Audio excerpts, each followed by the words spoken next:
Welcome back, gals and guys and gals. Today we are looking at The Best of John Belushi. Producer Judith Jacqueline Belushi, executive producer Lauren Michaels, featuring the Not Ready for Primetime Players. This is from 1985. Program content 1985, Above Average Productions. Package artwork and design and summary 1985, Warner Brother Home Video.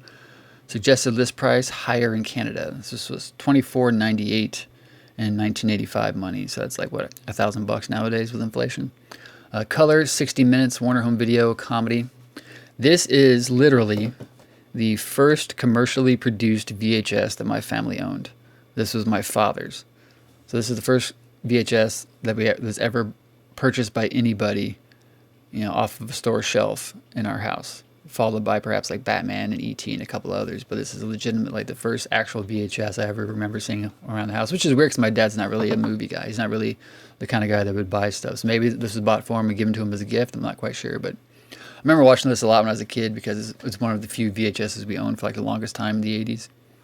So the good time music and all-time mayhem of comedy genius John Belushi features Samurai Delicatessen, Blues Brothers Soul Man, Beethoven's Tie Yellow Ribbon, the Bee Stinging version of King Bee, a bunch of other good stuff. Olympia Restaurant, No Fries, Cheaps.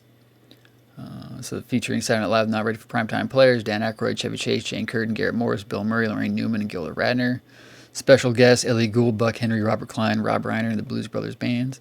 Buck Henry used to host so much back in the 70s. Again, this is a cool VHS. Obviously, I don't know if this was one of the first ones that they ever did as far as the best of VHS releases that they do for stars of Saturday Night Live. This, of course, was released after he had passed away. He passed away, 1980 or 81? Of course, they have, best of Will Ferrell's and Adam Sandler's and all those kind of people now, but this is one of the first ones, I do believe. Again, a fun watch. I'm a big fan of the 1970s Saturday Night Live. When they started releasing all the seasons on DVD way back in the mid-2000s-ish, I bought like the first 5 or 6 seasons on DVD because back then they actually included the entire show plus the musical performances. Later on, they couldn't include the musical performances because of rights issues, but it's really cool to go back and see like the hosting of George Carlin, Candice Bergen, Buck Henry, and all that stuff way back when. Back when it was just called NBC's Saturday Night before it was really called Saturday Night Live. Do you guys own any of these original ones from the 80s? Do you guys have any of the newer ones or some of the newer stars from the 90s and beyond? Let me know in the comments below, and I'll see you guys next time.